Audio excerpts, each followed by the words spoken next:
Isang magandang araw po sa inyong lahat, mga minamahal kong mga kapatid sa Panginoon. Minsan pa, ito po ang inyong lingkod, si Pastor Ruel Camia po, mula po dito sa Winnipeg, Manitoba, Canada, para po sa ating pag-aaral ng salita ng Diyos ngayon pong umaga. Welcome po sa Tinig ng Pag-asa.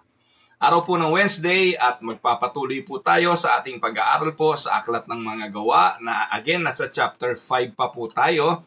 Huling bahagi ng chapter 5 verses 33 hanggang 42 po ang ating pag-aaralan at ito po ay pinamagatan kong The Unstoppable Gospel. At sa ating pasimula, hayaan niyo po na basahin ko muna ang atin pong mga talata para po sa ating pagbubulay at pag-aaral ng salita ng Diyos. So allow me to read it, samahan po ninyo ako. When they heard this, they were furious and wanted to put them to death. But a Pharisee named Gamaliel, a teacher of the law, who was honored by all the people, stood up in the Sanhedrin and ordered that the men be put outside for a little while. Then he addressed the Sanhedrin, "Men of Israel, consider carefully what you intend to do to these men. Some time ago, Theudas appeared, claiming to be somebody, and about 400 men rallied to him. He was killed.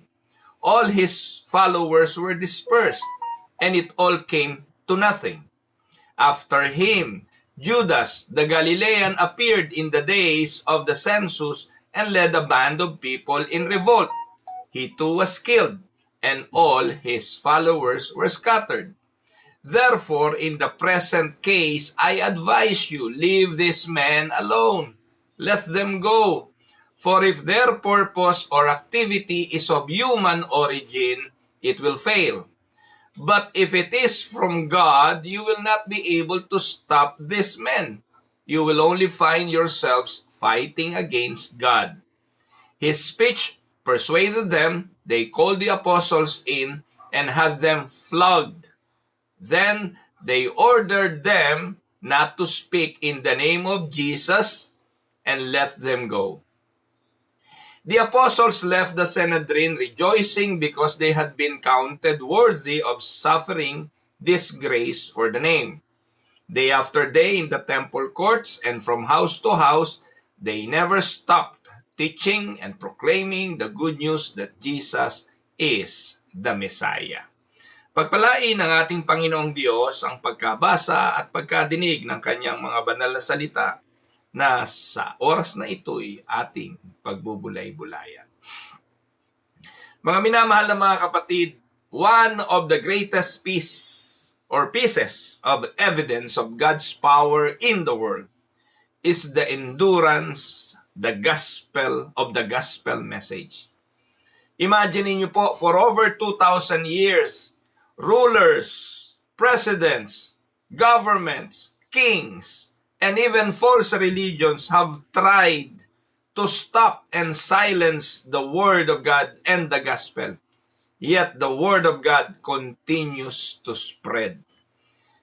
Huwag pong magagalit yung mga taga-Roman Catholic. Even the Roman Catholic, stop the Word of God. During the time of before the Reformers, walang Bible. Ang Bible ay itinago, ang Bible ay hindi inilabas sa common people. Ang Bible ay nasa Latin Vulgate na ang tanging nakakaunawa ay mga Latin-speaking people. Andun ang idea na itago ito, wag itong ilantad. But during the 1500s, people like the Reformers, the early fathers, decided we cannot allow this to happen. We would rather obey God than men. Kailangan ang salita ng Diyos ay magpatuloy at ang Diyos ay nagpakilos ng mga lalaki at mga babae na hinayaang mabuksan ang Biblia sa common people. And that is the reason why we have our Bible today written and translated in every known language in our times. At ito pa'y palatandaan, ito ang greatest pieces of evidence ng power ng Diyos. Not the miracles they performed, but the ability of the Word of God to withstand the passing of times and even the persecutions of people. And that is the unstoppable gospel.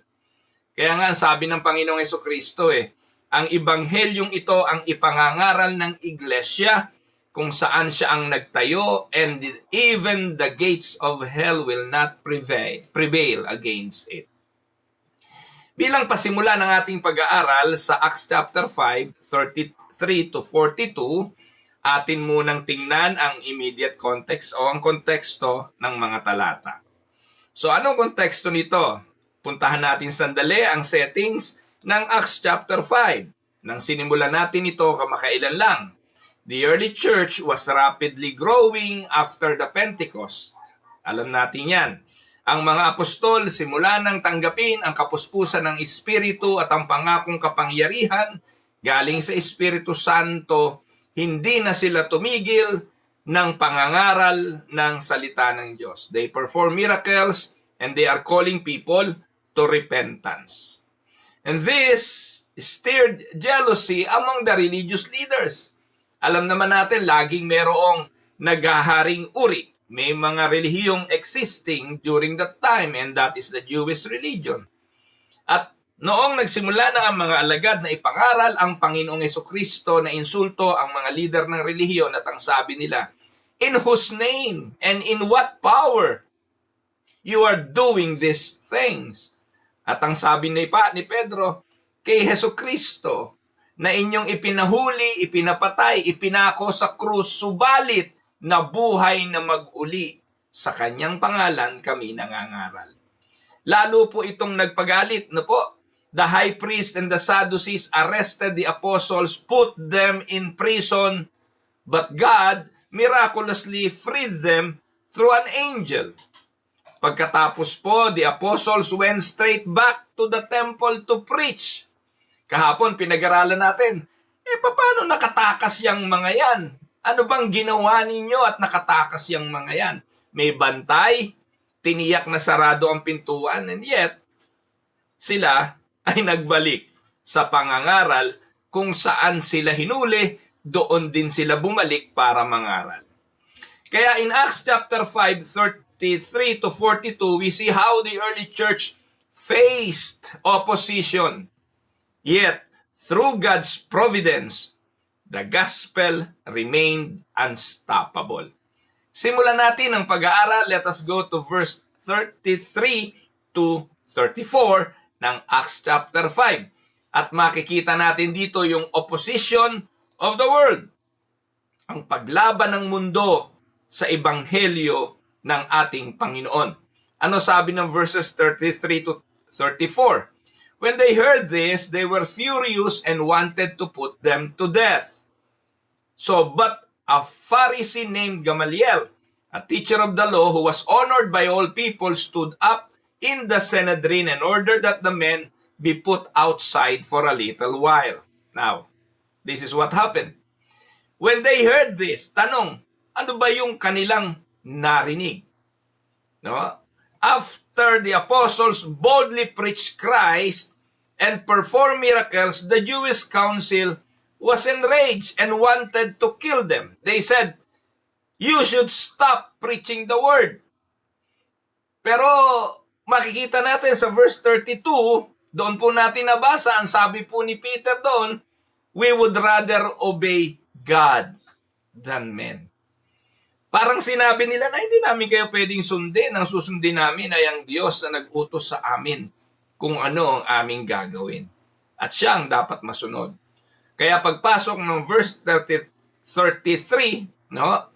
When they heard this, yun po yun, na we would rather obey God than men, nagalit po sila. At ngayon, hindi na lamang para kulungin, hindi na lamang para palupaluin, kundi para sila'y patayin. Mga minamahal kong mga kapatid, makikita natin ang katotohanan ng natural hostility ng tao at ng kanyang puso laban sa katotohanan. People hate the truth and they hate the light because their hearts was in total darkness. Sa kadiliman ng puso ng tao, kapag ang liwanag ay sumilay, dalawang bagay ang pwedeng mangyari, magpatianod ang kadiliman sa liwanag, matalo ng liwanag ang kadiliman, or manatiling napakatigas ng puso at itaboy ang liwanag. Alam naman natin hindi magtatagumpay ang dilim sa liwanag. Never. Subalit ang puso ng tao ay ayaw. Ang kadiliman ayaw sa liwanag.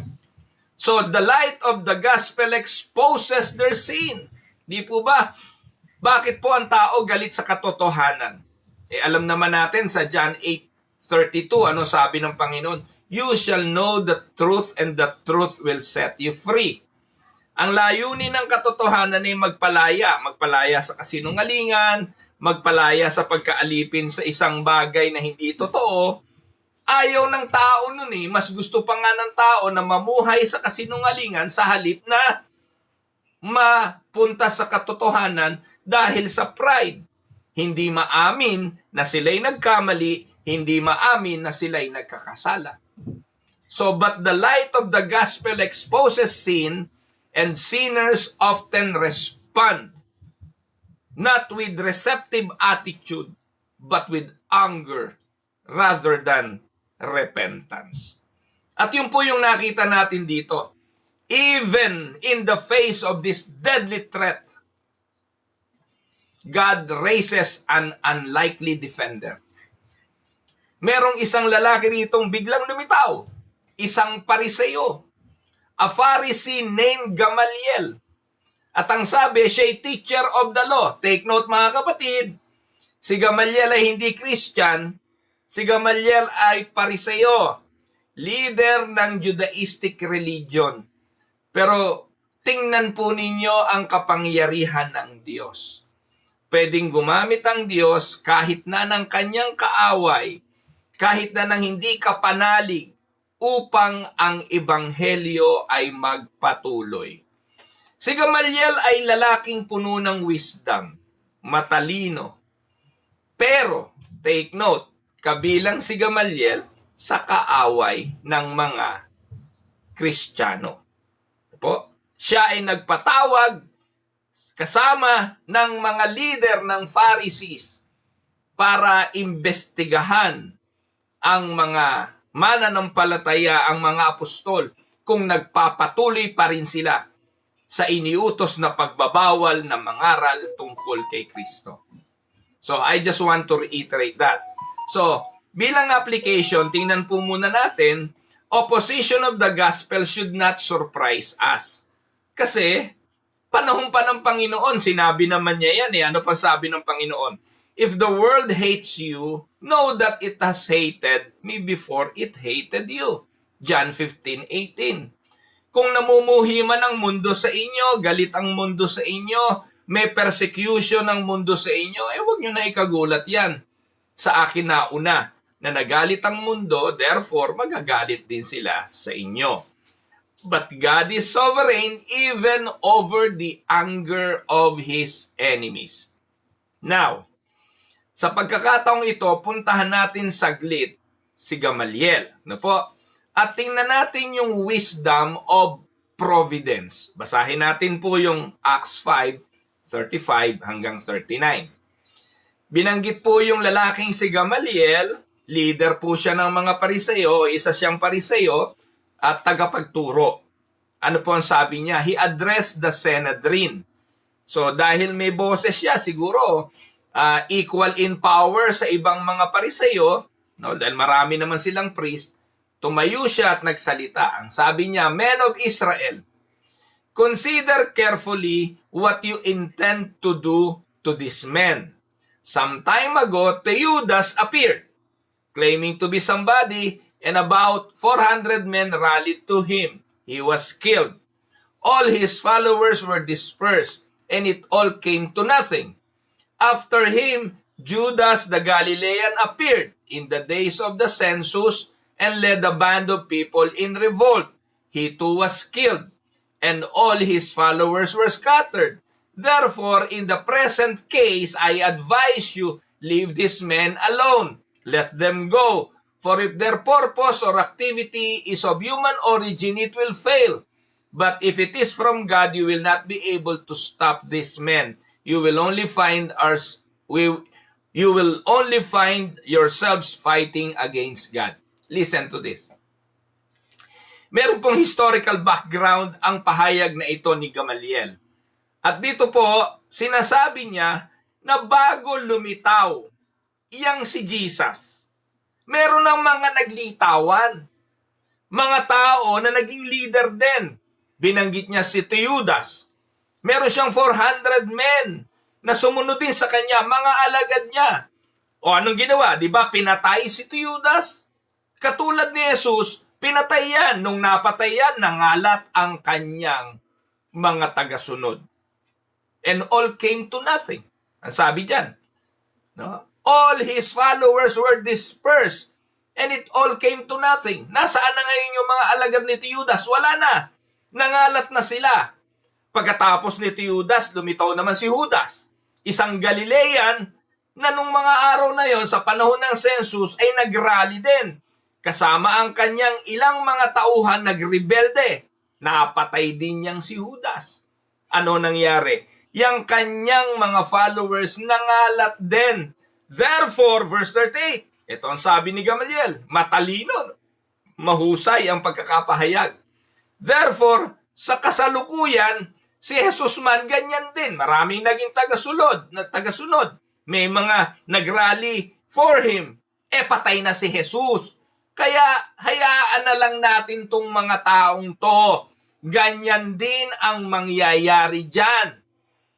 Subalit, kung ang bagay na ito ay sa Diyos, you will not be able to stop these men.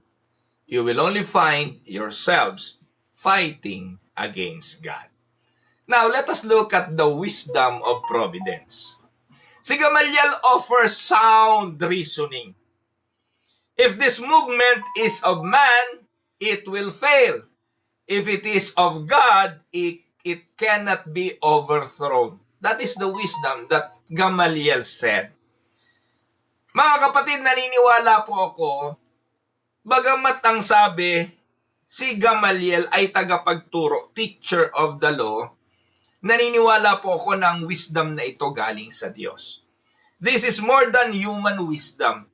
It reflects a truth about God's providence. No one can frustrate God's eternal plan. At marahil na pag-aralan ito ni Gamaliel kasi ito ay nasaan? Makikita ito sa Bible. Sa Job chapter 42 verse 2, ano sabi ron? I know that you can do all things. No purpose of yours can be thwarted. Diba? Yan ang sabi ni Job. Ganon din naman sa Isaiah 46, 9-10. Remember the former things, those of long ago. I am God, and there is no other. I am God, and there is none like me. I make known the end from the beginning.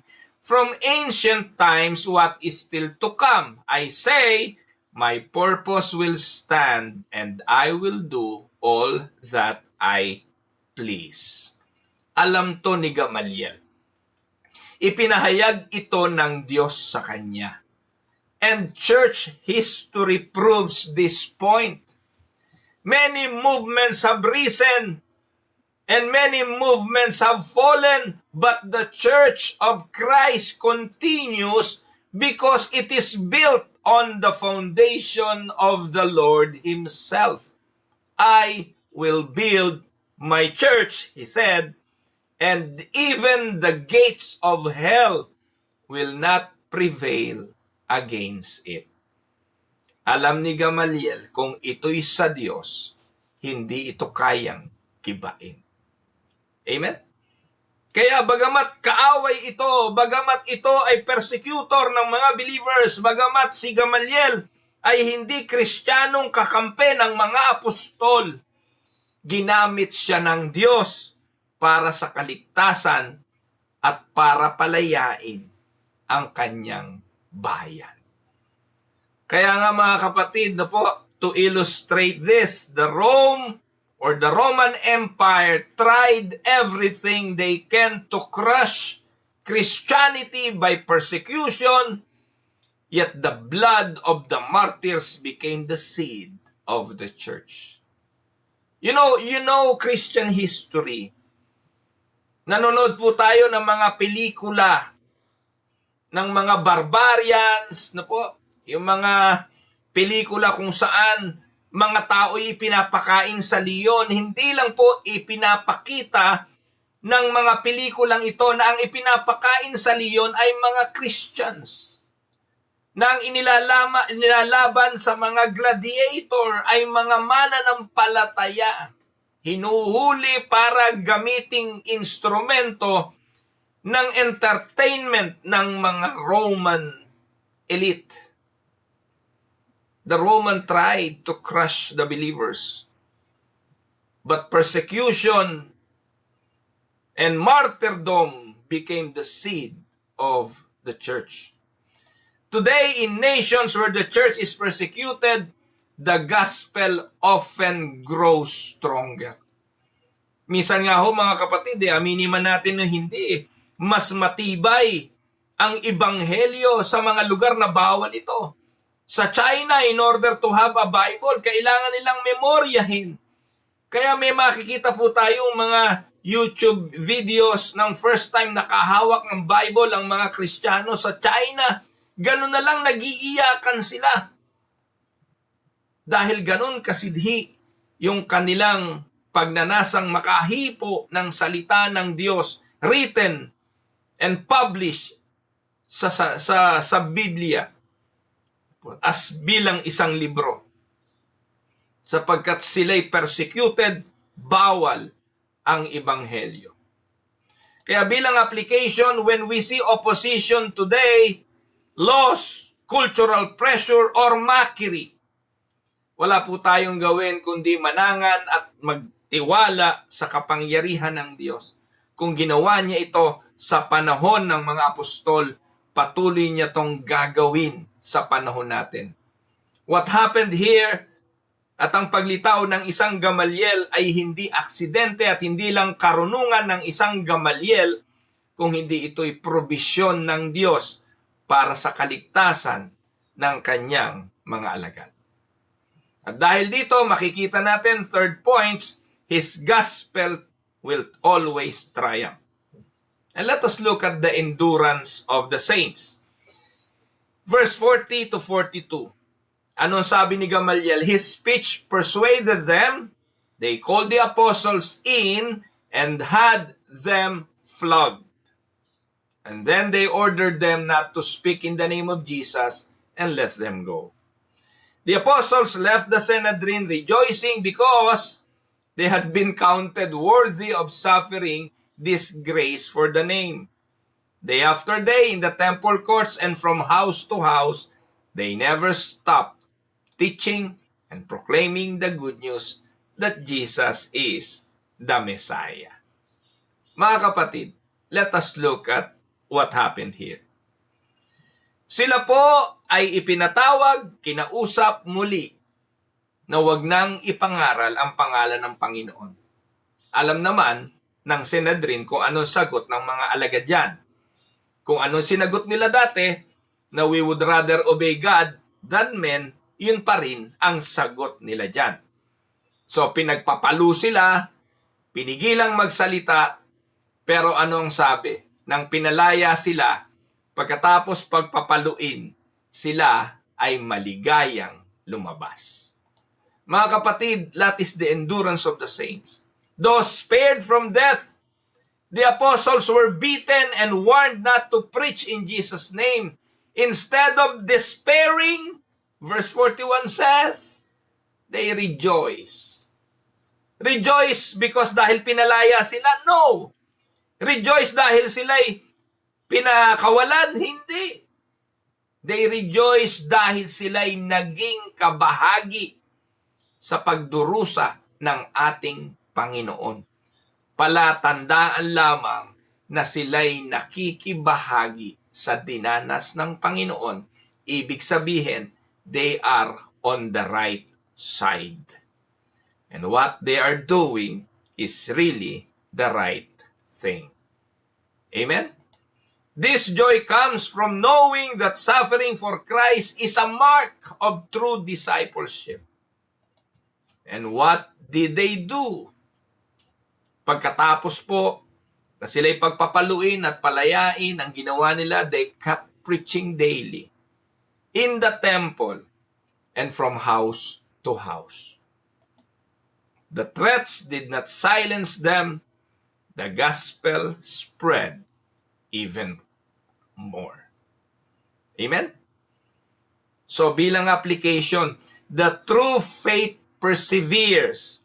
When hardship come, the church does not retreat but presses forward with joy because we know that Christ is worthy of all suffering. Amen? Anong theological insights natin dito? Una, the sovereignty of God. The gospel cannot be stopped because it rests on God's eternal decree. Amen? Kaya ang ebanghelyo hindi titigil. Kahit yung mga tamad na pastor ayaw ng mangaral, may lilitaw na matapang, may lilitaw na talagang porsigido, may gagamitin ng Diyos para sa ebanghelyo. Perseverance of the saints is the reality that the apostles' joy in suffering demonstrates the Spirit's persevering work in believer. Na kahit na pigilin, paluin, ang tunay na Kristiyano mananatili at magtitiis. And providence, God can even use an unbelieving Pharisee to protect His church. Amen? Kaya minsan yung mga biyaya para sa iglesia minsan nanggagaling sa labas Kaya po, yung idea na pwedeng pagpalain ng Diyos ang iglesia kahit hindi mismo sa kanyang mga anak. Alam natin yon. Sapat yung biyaya ng iglesia Sapat yung mga resources na manggagaling sa kanya mismong mga anak. But do not discount the reality that God can use even the unbeliever para pagpalain ang kanyang iglesia. Para iligtas ang kanyang iglesia. At sa pagkakataong ito, si Gamaliel ang ginamit para sa preservation ng mga mananampalataya. Amen? So bilang konklusyon mga kapatid, Acts 5:32 hanggang 33 hanggang 42 teaches us that the gospel is unstoppable because it is of God. It is not because of the disciples, it is not because of the early believers, it is because they have God. Opposition cannot silence it. Providence from God sustain it, and faithful saints endure in it. Amen? Now, the question for us is, are we willing to stand? Are we willing to suffer? Are we willing to rejoice for the sake of Christ, trusting that nothing can stop His gospel? Amen? So, eto po, bibigyan ko kayo ng ilang reflection questions na pwede nyo gamitin sa pagbubulay-bulay nyo. At buksan nyo yung Bible, tingnan nyo po yung mga talata, at habang ginagawa nyo to pagkatapos ng broadcast, sagutin nyo yung mga tanong na ito. 1. How should we respond when we face opposition for our faith? Katulad din ba ng mga alagad o tayo ititigil na nga, magtatatakbo kung ano-ano pa? Pangalawa, what comfort do we find in knowing that God's providence rules over all human schemes? Third, do we rejoice in suffering for Christ or do we retreat in fear? And the last, how can we like the apostles, remain faithful in proclaiming Christ daily? Pagpalain po kayo ng Panginoon. Ito po ang inyong lingkod, si Pastor Ruel. Tayo po'y saglit na tumungo. Tayo manalangin. We thank you, Father, for your word that reminds us today that the gospel of Jesus Christ is unstoppable. Though men may rage and nations may plot in vain, your will shall always prevail. Just as you preserved the apostles in their trials, we know that you are with us in our own struggles. Ama, give us boldness. Help us to stand firm when opposition comes. Help us, O Lord, to rejoice not in our strength, but in the privilege of bearing the name of our Lord Jesus Christ.